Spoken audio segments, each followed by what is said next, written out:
നബി സല്ലല്ലാഹു അലൈഹി വസല്ലം തങ്ങളെ തന്നെയാണ് സത്യം. ഒരു തഫ്സീർ അങ്ങനെയാണ്. വന്നജ്ം, നജ്ം എന്ന് പറഞ്ഞാൽ മുഹമ്മദ് റസൂലുള്ളാഹി സ്വല്ലല്ലാഹു അലൈഹി വസല്ലം ഇദാ ഹവാ, ആ നബി തങ്ങൾ മിഅ്റാജിൽ നിന്ന് ഇറങ്ങിയാൽ മാ വല്ല സാഹിബുക്കും വമാ ഗവാ, മുത്തനബി തങ്ങൾക്ക് ഒരു പിഴവും പറ്റിയിട്ടില്ല, ഒരു അപാകതകളും സംഭവിച്ചിട്ടില്ല. ആ നബി സല്ലല്ലാഹു അലൈഹി വസല്ലം തങ്ങൾ ഇസ്രാഈലിന്റെ യാത്ര കഴിഞ്ഞ് എന്ന് പറഞ്ഞാൽ മക്ക മുതൽ ഹറം മുതൽ ഫലസ്തീനിന്റെ ബൈത്തുൽ മുഖദ്ദസ് വരെയുള്ള യാത്രയ്ക്ക് ശേഷം ഇനി മറ്റൊരു വാഹനത്തിൽ യാത്ര പോവുകയാണ്. അതൊരു ജീവിയല്ല, അതൊരു ഏണിയാണ്. അതിന്റെ പേരാണ് മിഅ്റാജ്. ആ ഖുബ്ബത്തുസ് സഖ്റാ മുതൽ അർശ് വരെ ബന്ധിക്കപ്പെടുന്ന ഒരു ഏണിയാണ് മിഅ്റാജ്. ആ മിഅ്റാജിലൂടെയാണ് മുഹമ്മദ് റസൂലുള്ളാഹി സ്വല്ലല്ലാഹു അലൈഹി വസല്ലം തങ്ങൾ യാത്ര പോകുന്നത്. ആരാ കൂടെയുള്ളത്? മുഖറബുൽ അംലാഖ് മലക്ക് ജിബ്രീൽ അലൈഹിസ്സലാം. ആ ജിബ്രീൽ അലൈഹിസ്സലാത്തു വസ്സലാമിന്റെ കൂടെ ഒന്നാം ആകാശത്തിലേക്ക് പോയി. ആ ഒന്നാം ആകാശത്തിന്റെ കവാടം തുറന്നപ്പോൾ അവിടെ ഒന്നാം ആകാശത്തിന്റെ കവാടത്തിന്റെ നോട്ടക്കാരൻ, അതിന്റെ ഖാസിൻ മഹാനായ ഇസ്മാഈൽ അലൈഹിസ്സലാം എന്ന മലക്കാണ്, നബിയല്ല. ആ ഇസ്മാഈൽ അലൈഹിസ്സലാം എന്ന മലക്ക് ഖാസിനുസ് സമാവാത്ത്, ഖാസിനുസ് സമാഇ ദുനിയ, ഈ കാണുന്ന ആകാശത്തിന്റെ കാവൽക്കാരനാണ്. ആ കവാടം മുട്ടിയപ്പോൾ ഉള്ളിൽ നിന്ന് ചോദ്യമാണ്, ആരാണ് വാതിൽ മുട്ടുന്നത്? അപ്പോഴാണ് പറഞ്ഞത്, അന ജിബ്രീൽ, ഞാൻ ജിബ്രീലാണ്. വമൻ മഅക, നിങ്ങളുടെ കൂടെ ആരാ ഉള്ളതെന്ന് ചോദിച്ചപ്പോ അവിടുന്ന് മറുപടി പറയുന്നു, ഖാല മുഹമ്മദുൻ സ്വല്ലല്ലാഹു അലൈഹി വസല്ലം, എന്റെ കൂടെയുള്ളത് അഫ്ദലുൽ ഖൽഖി, സൃഷ്ടികളിൽ ഏറ്റവും ഉത്തമരായ മുഹമ്മദ് റസൂലുള്ളാഹി സ്വല്ലല്ലാഹു അലൈഹി വസല്ലം തങ്ങളാണ്. ആ തങ്ങളെയും ജിബ്രീലിനെയും ഒന്നാം ആകാശത്തിലേക്ക് സ്വീകരിക്കുമ്പോൾ അവിടെ സ്വീകരിക്കാൻ നിൽക്കുന്ന പ്രവാചകർ മഹാനായ അബുൽ ബശർ ആദം നബി അലൈഹിസ്സലാം, നമ്മുടെ പിതാവാകുന്ന ആദം നബി. ആ ആദം നബിയാണ് ഒന്നാം ആകാശത്തിൽ സ്വീകരിക്കുന്നത്. എന്തിനാണ് ഒന്നാം ആകാശത്തിൽ ആദം നബി അല്ലാഹു സ്വീകരിക്കാൻ അവിടെ ഏർപ്പാട് ചെയ്തത്? ഒന്നിനുമല്ല, മുത്തനബി സ്വല്ലല്ലാഹു അലൈഹി വസല്ലം തങ്ങൾ വരുന്നത് രണ്ട് ദുഃഖത്തിന്റെ ഭാരങ്ങളാൽ വൈശ്യമതമാർന്ന ജീവിതത്തിൽ തന്റെ വസനങ്ങളുമായി യാത്ര വരുന്ന മുത്തനബിയെ സ്വീകരിക്കുന്നത് ആദം നബി അലൈഹിസ്സലാം ഒരു പിതാവിന്റെ സാന്ത്വനത്തിന്റെ കരതല സ്പർശനങ്ങൾ ഏൽപ്പിക്കുകയാണ്. അവിടെ ബേജാറാകേണ്ട മോനെ, തന്റെ ഭാര്യ മരണപ്പെട്ടത് കൊണ്ടോ അബൂ താലിബിന്റെ വിരഹം കൊണ്ടോ അങ്ങ് ദുഃഖിക്കേണ്ടതില്ല. ഉപ്പയാകുന്ന ഞാൻ ഇവിടെയുണ്ട്, മോന് ബേജാറാകണ്ട കേട്ടോ എന്ന സാന്ത്വനത്തിന്റെ സ്പർശനങ്ങളായിരുന്നു ആ ആദം നബി അലൈഹിസ്സലാം സമ്മാനിക്കുന്ന ഒരു സന്ദേശമുണ്ട്. അവിടുന്ന് പറയാതെ പറയുന്ന ഒരു മെസ്സേജ് ഉണ്ട്. പൊന്നുമോനെ, വാപ്പ ജീവിച്ചിരുന്ന സ്ഥലം അങ്ങ് സ്വർഗീയ ലോകമായിരുന്നു. ആ സ്വർഗീയ ലോകത്തിൽ നിന്ന് ശത്രുവാകുന്ന പിശാചിന്റെ ദുർബോധനങ്ങൾ അവന്റെ ചതിപ്രയോഗത്തിലൂടെ ഒരു കാരണവശാൽ എനിക്ക് ഭൂമിയിലേക്ക് വരേണ്ടി വന്നു.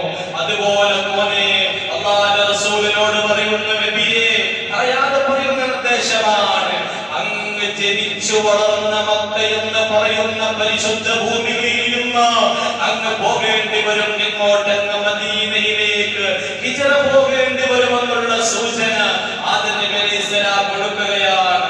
രണ്ടാമത്തെ ആകാശത്തിലേക്ക് പോകുമ്പോൾ കണ്ടുമുട്ടുന്നത് മഹാനായ റൂഹുല്ലാഹി ഈസാ അലൈഹിസ്സലാം. ജൂതപലിശകളുടെ ചതിപ്രയോഗത്തിലൂടെ കൊല്ലാൻ ശ്രമിച്ചപ്പോ അല്ലാഹു അത്ഭുതകരമായി ആകാശലോകത്തേക്ക് ഉയർത്തിയ മഹാനായ ഈസാ നബി അലൈഹിസ്സലാം അവസാന നാളിൽ ദിമശ്കിലെ പള്ളിയുടെ വെളുത്ത മിനാരത്തിന്റെ മുകളിൽ വന്നിറങ്ങുകയും ജൂതന്മാരുടെ നേതാവായിരിക്കുന്ന ദൈവമെന്ന് പ്രഖ്യാപിക്കുന്ന ദജ്ജാലിനെ കൊല്ലാൻ ഇറങ്ങി വരുന്ന റൂഹുല്ലാഹി ഈസാ അലൈഹിസ്സലാം രണ്ടാം ആകാശത്തിൽ സ്വീകരിക്കുകയാണ്. എന്തിനാണ് ഈ നബി അവിടെ സ്വീകരിക്കാൻ നിൽക്കുന്നത്? അതിലുമുണ്ട് ചില സൂചനകൾ. നബിയെ, ഞാൻ ജൂതന്മാരാൽ ആക്രമിക്കപ്പെടാൻ അല്ലാഹു എന്നെ ആക്രമത്തിൽ നിന്ന് രക്ഷിച്ചവരായിരുന്നു. ആ ജൂതന്മാരെല്ലാം ശ്രമിച്ചിട്ടുണ്ട്. നാണയത്തൊട്ടുകൾ സ്വീകരിച്ചുകൊണ്ട് എന്നെ ചതിക്കാൻ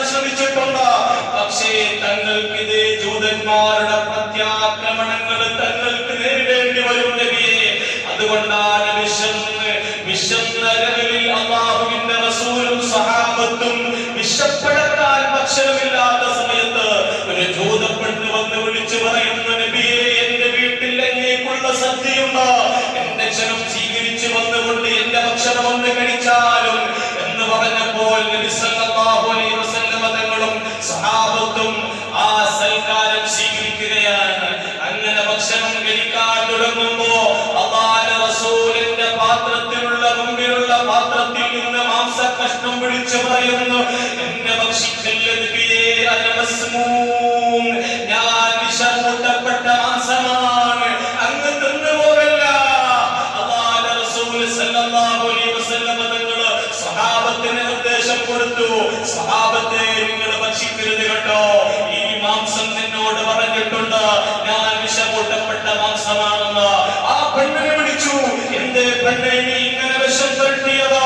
അല്ലാഹുവിന്റെ റസൂലിനോട് ആ പെണ്ണ് പറഞ്ഞത്, നിങ്ങൾ സത്യപ്രവാചകനാണോ എന്ന് ഞാനൊന്ന് പരീക്ഷിച്ചതാണ്.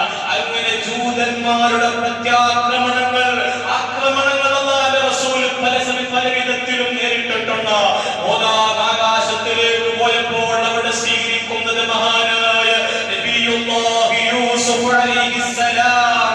യൂസുഫ് നബി അലൈഹിസ്സലാം അവിടെ സ്വീകരിക്കാനെത്തിയത് മറ്റൊരു പരീക്ഷണത്തിന്റെ സൂചനയാണ്.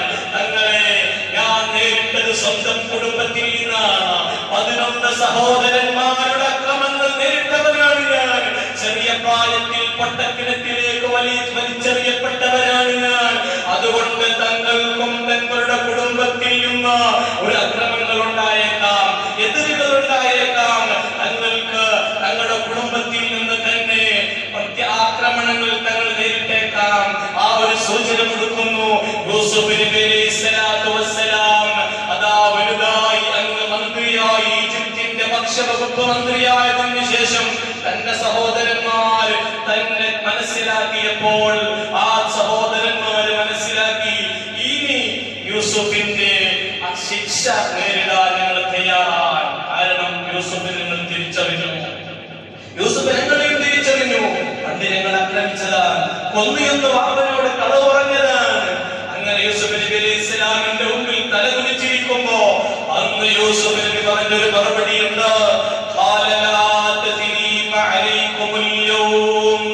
ഇന്നേ ദിവസം നിങ്ങൾക്ക് നിങ്ങളോടൊരു പ്രതികാരമില്ല, ഞാനെല്ലാം നിങ്ങൾക്ക് പുറത്തു തന്നിരിക്കുന്നു.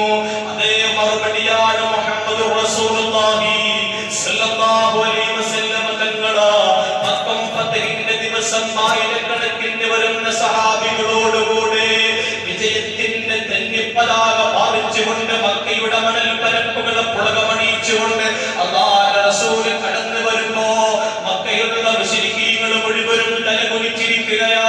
സ്വന്തം നാട്ടിൽ നിന്ന് പീഡിപ്പിച്ച് പുറത്താക്കപ്പെടേണ്ട അവസ്ഥ വന്ന മുഹമ്മദ് റസൂലുള്ളാഹ് സ്വല്ലല്ലാഹു അലൈഹി വസല്ലം തങ്ങള് ഇതാ തന്റെ സൈന്യവുമായി ഈ മുന്നോട്ട് കഅബാലയത്തിന്റെ മുന്നോട്ട് വരുമ്പോ എല്ലാവരും പേടിച്ച് വിഹ്വലതയോടിരിക്കുമ്പോഴാണ് അല്ലാഹുവിന്റെ റസൂൽ പറയുന്നു, അഖൂലു കമാ ഖാല അഖീ യൂസുഫ്, എന്റെ സഹോദരനായ യൂസുഫ് നബി അലൈഹിസ്സലാം പറഞ്ഞ അതേ വാക്ക് ഞാൻ പറയുകയാ, ലാ തസ്രീബ അലൈക്കുമുൽ യൗം, മക്കക്കാരെ നിങ്ങൾ എന്റെ കുടുംബക്കാരാ, എന്റെ ബന്ധുക്കളാ, എന്റെ നാട്ടുകാരാ, ഇന്ന് നിങ്ങൾക്കെതിരെ എന്റെ പ്രതികാരമില്ല.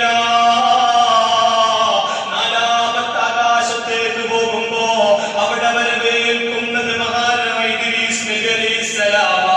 ഇദ്രീസ് നബിയാണ് ലോകത്ത് ആദ്യമായി പേന കൊണ്ട് എഴുതിയ മനുഷ്യൻ. ആദ്യം പേന ഉപയോഗിച്ച നബിയാണ് ഇദ്രീസ് നബി അലൈഹിസ്സലാം. അവിടെയും ചില സൂചനകളുണ്ട്. അഞ്ചാമത്തെ ആകാശത്ത് പോകുമ്പോ ഹാറൂൻ നബി അലൈഹിസ്സലാമാണ്. പ്രസംഗ വൈഭവമുള്ള വാഗ്ധാരണികൾ കൊണ്ട് സദസ്സിനെ പിടിച്ചടക്കുന്ന ഹാറൂൻ നബി അലൈഹിസ്സലാം. ആകാശത്ത് പോകുമ്പോ അവിടെ സ്വീകരിക്കുന്നത് കലീമുല്ലാഹി മൂസ അലൈഹിസ്സലാം. ആ മൂസ നബിയും തന്റെ അനുയായികളെ കൊണ്ട് വല്ലാതെ പ്രയാസപ്പെട്ട നബിയാണ്. ഏഴാനാകാശം പോകുമ്പോൾ അവിടെയുണ്ട് ഖലീലുല്ലാഹി ഇബ്രാഹീം നബി അലൈഹിസ്സലാം. തന്റെ ഇരിപ്പിടം ബൈത്തുൽ മഅമൂറിലേക്ക് ചാരിക്കൊണ്ട് അവിടെ ഇരിക്കുന്നുണ്ട്. അല്ലാഹുവിന്റെ റസൂലിന് സലാം പറഞ്ഞു, എല്ലാ മംഗളങ്ങളും നേരുന്നു. ഏതാ ബൈത്തുൽ മഅമൂർ? ബൈത്തുൽ മഅമൂറിലേക്ക് ചാരിയിരിക്കുന്ന ഇബ്രാഹിം നബി അലൈഹിസ്സലാം. ഏതാ ബൈത്തുൽ മഅമൂർ? ഇന്ന് കഅബാലയം നിലനിൽക്കുന്നത് ബൈത്തുൽ മഅമൂറിന്റെ താഴെയാണ്. കഅബാലയത്തിന്റെ മുകളിലും ഒരു വസ്തു മുകളിലേക്ക് എറിഞ്ഞാൽ അത് നിൽക്കാതെ പോകുമെങ്കിൽ അത് എത്തുന്നത് ബൈത്തുൽ മഅമൂറിലാണ്. ആ ബൈത്തുൽ മഅമൂറിൽ ഒരു ദിവസം 70,000 മലക്കുകൾ തവാഫ് ചെയ്യുന്നുണ്ട്. ഒരു തവണ തവാഫ് ചെയ്ത മലക്കുകൾ പിന്നീട് തവാഫ് ചെയ്യൂല. അങ്ങനെ ദിനം തവാഫ് ഇവിടെ നടക്കുന്നുണ്ട്. ആ ബൈത്തുൽ മഅമൂറും കഴിഞ്ഞ് റസൂലുള്ളാഹി സ്വല്ലല്ലാഹു അലൈഹി വസല്ലം തങ്ങൾ പോകുന്നത് അങ്ങ് സിദ്റത്തുൽ മുൻതഹയിലാണ്. സിദ്റത്തുൽ മുൻതഹ കഴിഞ്ഞിട്ട് ബഹറുൻ നൂർ എത്തിയപ്പോ, പ്രകാശ സാഗരം എത്തിയപ്പോ ജിബ്രീൽ അലൈഹിസ്സലാം പറഞ്ഞു, നബിയേ ദഅനി തഖദ്ദം യാ ഹബീബി ലാ തഖഫ് അബ്ശിർ തുനാജി റബ്ബകൽ ഖയ്യൂമ സല്ലു അലൈഹി വസല്ലിമു തസ്ലീമാ. ഇനി തങ്ങൾ മുന്നോട്ട് പോയിക്കോ നബിയേ, ഇനി ജിബ്രീലില്ല. ഈ ബഹറുൻ നൂർ കടന്ന് ജിബ്രീലിന്റെ പെർമിഷൻ ഇല്ല, അനുമതിയില്ല. തങ്ങൾ ഒറ്റക്ക് പോണം നബിയേ. അബ്ശിർ തുനാജി റബ്ബകൽ ഖയ്യൂമ. സർവാധിനാഥനായ അല്ലാഹുവിനെ കണ്ടുമുട്ടാൻ തങ്ങൾ പോകുന്നു നബിയേ. ഇനി തങ്ങളുടെ കൂടെ ജിബ്രീലിനെ കാണൂല. അപ്പുറത്തേക്കെങ്ങാനും ജിബ്രീലാകുന്ന ഞാൻ കടന്നാൽ പ്രകാശം വന്നുകൊണ്ട് എന്നെ കരിച്ചു കളയും നബിയേ. അതുകൊണ്ട് അങ്ങ് മുന്നോട്ട് ഗമിക്കൂ നബിയേ. അല്ലാഹുവിന്റെ റസൂൽ മുന്നോട്ട് പോകുന്നു.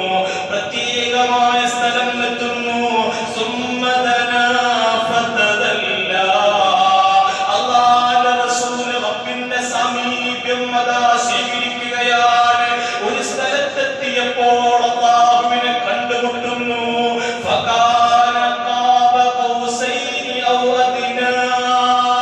അമ്പും വില്ലും എത്രയാണോ അടുപ്പമുള്ളത് അതുപോലെ റബ്ബിനെ കണ്ടുമുട്ടുകയാണ്. ഇത്രകാലം ആർക്ക് വേണ്ടിയാണോ നിസ്കരിച്ചത്, ആരുടെ മുമ്പിലാണോ സുജൂദ് ചെയ്തത്, ആരുടെ ദർബാറിലേക്കാണോ കരങ്ങൾ ഉയർത്തിയത്, ആ റബ്ബിനെ കണ്ടുമുട്ടുമ്പോ ആദ്യമായി അവിടുന്ന് എല്ലാ അഭിവാദ്യങ്ങളും അർപ്പിക്കുന്നു.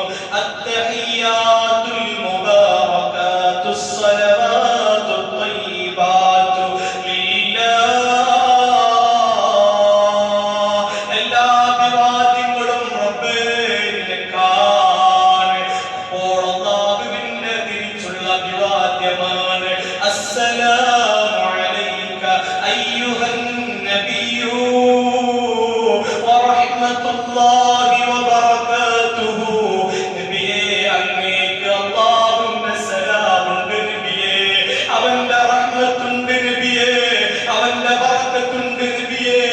എല്ലാ ആനന്ദങ്ങളുടെയും എല്ലാ അനുരാഗത്തിന്റെയും ആത്മവല്ലികളെ സമ്മാനിച്ച റബ്ബുൽ ഇസ്സത്തിനെ കണ്ടുമുട്ടിയ സമയത്ത് പോലും അല്ലാഹുവിന്റെ റസൂലിന് റബ്ബ് സലാം പറഞ്ഞപ്പോ ആ നേതാവ് നമ്മളെ മറന്നിട്ടില്ല, നമ്മളെ ഓർക്കാതെ പോയിട്ടില്ല, നമ്മളെ വിസ്മരിച്ചിട്ടില്ല. മുത്തുനബി പറഞ്ഞു, എനിക്ക് മാത്രം പോരാ, എന്റെ സലാം എനിക്ക് മാത്രം പോരാ. അസ്സലാമു അലൈനാ വഅലാ ഇബാദില്ലാഹിസ് സ്വാലിഹീൻ. എന്റെ അടിമ, എന്റെ ഉമ്മത്തിൽപ്പെട്ട, എന്റെ അടിമകളിൽപ്പെട്ട അതാ സുഹൃതങ്ങൾ ചെയ്ത് ജീവിക്കുന്ന സച്ചരിതരായ എന്റെ അടിമകളുണ്ട് അല്ലാഹ്. അവർക്കും നിന്റെ സലാം വേണം റബ്ബേ. ഏഴാനാകാശത്തിന്റെ പുറത്ത് പോയപ്പോഴും ഉമ്മത്തിനെ മറക്കാത്ത നേതാവ് മുഹമ്മദുർ റസൂലുള്ളാഹ്.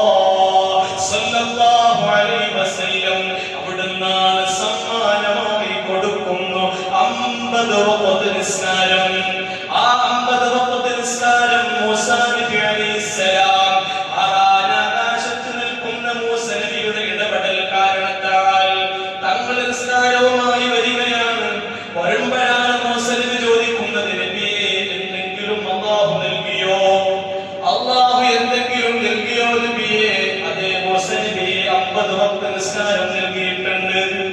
നിങ്ങളെ താങ്ങൂല. എന്റെ സമുദായം മല്ലന്മാരായിരുന്നു, ആരോഗ്യനിടകാത്രരായിരുന്നു. അവർക്ക് തന്നെ റബ്ബിനെ സ്വീകരിക്കാൻ പറ്റിയിട്ടില്ല, അനുസരിക്കാൻ കഴിഞ്ഞിട്ടില്ല.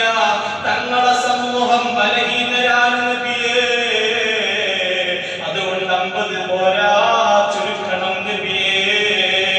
അല്ലാഹുവിന്റെ റസൂൽ 9 തവണ അങ്ങോട്ടും ഇങ്ങോട്ടും സഞ്ചരിച്ചു. അവസാനം 5 വഖതായി ചുരുക്കിയപ്പോ അല്ലാഹു റബ്ബുൽ ഇസ്സത്ത് പറഞ്ഞു, നബിയേ, ഈ 5 വഖത്ത് നിസ്കാരത്തിന് നമ്മൾ നൽകുന്ന പ്രതിഫലം 50 വഖത്തിന്റെ പ്രതിഫലം നൽകും നബിയേ. മുഹമ്മദുൽ മുസ്തഫ സല്ലല്ലാഹു അലൈഹി വസല്ലം. 5 തന്നെ പ്രയാസപ്പെട്ടിട്ടാണ് അല്ലേ? 5 വഖത്ത് തന്നെ നമുക്ക് അശ്രദ്ധയും തിരക്കും അതിനിടയിൽ നിസ്കരിക്കാൻ എന്തൊക്കെയാ മടികളും അല്ലേ? ആ 5 വഖത്ത് നിസ്കരിച്ചാൽ കിട്ടുന്നത് 50 വഖത്തിന്റെ പ്രതിഫലം. ഒരു സുബ്ഹി നിസ്കരിച്ചാൽ 10 സുബ്ഹി, ളുഹറിന് 10